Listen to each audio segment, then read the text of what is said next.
Olá, meus amigos, bem-vindos ao canal Afinal o que somos nós. Hoje apresentamos a vocês o terceiro vídeo sobre a preciosa entrevista com Amit Goswami, um dos mais importantes e singulares físicos teóricos quânticos do planeta. Recentemente, ele lançou o livro The Everything Answer Book, que em tradução livre poderíamos chamar de O Livro com Todas as Respostas. Neste livro, o Dr. Amit Goswami explica como a ciência quântica pode explicar o amor, a morte e o significado da vida. A física quântica trouxe a consciência para dentro das ciências exatas. A física nunca mais foi a mesma depois disso. As perguntas e respostas que estão nos vídeos talvez sejam um pouco complexas para algumas pessoas. Este não é um assunto fácil, nem para os físicos. Mas é importante que assistam e tentem compreender como alguns cientistas, como o próprio Dr. Amit Goswami, tentam encontrar formas teóricas e até matemáticas para esse universo imaterial da consciência. Isso é a ciência avançando. O vídeo tem legendas. Quando a fala está em português, a legenda está em inglês. Quando a fala está em inglês, a legenda está em português. Não percam essa oportunidade. Qualquer contato com a sabedoria de Amit Goswami é um privilégio que não se esquece.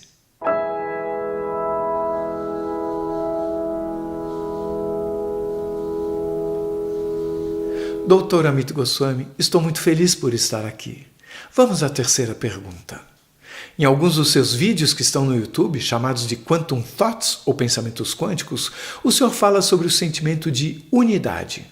Por outro lado, um comentário recorrente feito por pessoas que passaram por uma EQM é sobre elas terem sentido que pertenciam a um todo, a uma unidade, ao universo, como se tudo fosse interligado.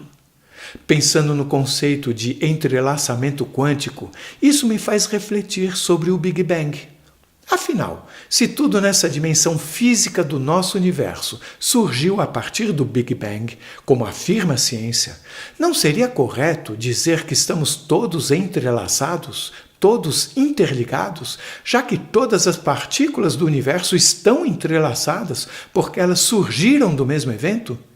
E isso não explicaria o sentimento de pertencer a um todo, a uma grande unidade que algumas pessoas sentem durante uma EQM?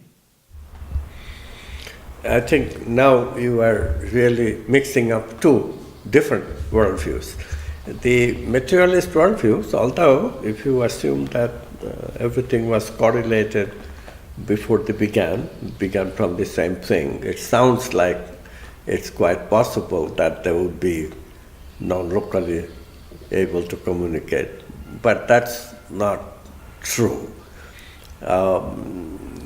The problem is much more complicated than that.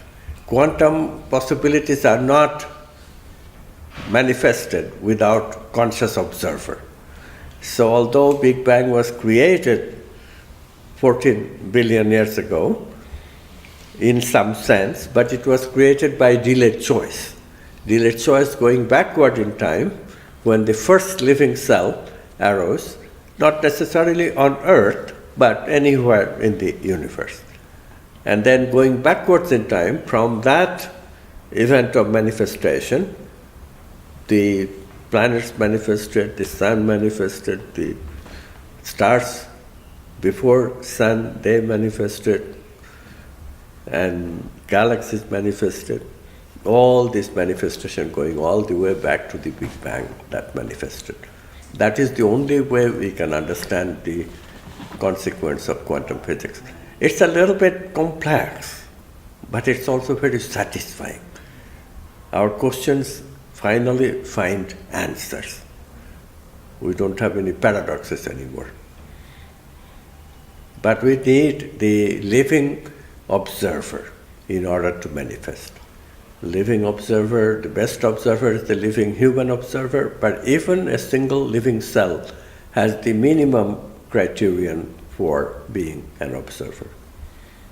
About the sense of belonging to a whole that people feel during the NDE, can we make any relation between this and the, how can I say after what you said,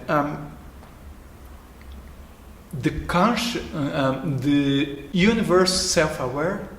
Well, we can, of course, because remember they're having experiences of the collective unconscious. That gives you a non-local oneness feeling. Anytime we have experiences of the collective unconscious, even if it is just an ordinary regular dream during regular sleep, even then, if you wake up with these very poignant dreams, you'll notice that you feel one with the universe momentarily. So of course it's not a surprising thing that people feel that way. And not only that, people then do something about it. Many of these people go through a transformational journey. It is a well-known fact that many near-death survivors go through what we call transformation, spiritual transformation. They don't like to live their life in the ordinary, selfish way anymore.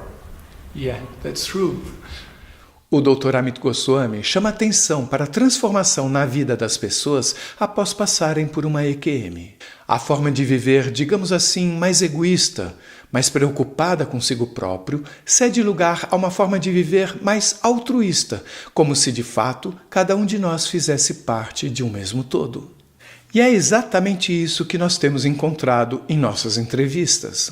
Por outro lado, quando falamos em inconsciente coletivo, é inevitável que pensemos na sensação de unidade, na ligação de cada um com o todo, conforme muitas pessoas que passam por uma EQM relatam.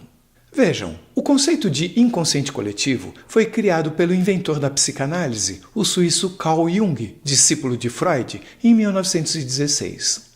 E Carl Jung teve uma experiência de quase morte em 1944, quando ele enxergou o nosso planeta a partir do espaço, dando detalhes inclusive. E isso muitos anos antes dos primeiros astronautas. Impressionante, não é? E assim, terminamos o terceiro vídeo sobre a preciosa entrevista com o Dr. Amit Goswami. Em breve, publicaremos o quarto e último vídeo. Se você gostou, por favor, divulgue esse vídeo, compartilhe, faça comentários e se inscreva no canal. Se você quiser falar conosco, por favor, escreva para o e-mail afinal-o-que-somos-nós@gmail.com. Esta é uma nova fronteira do conhecimento humano. Vamos juntos atravessá-la?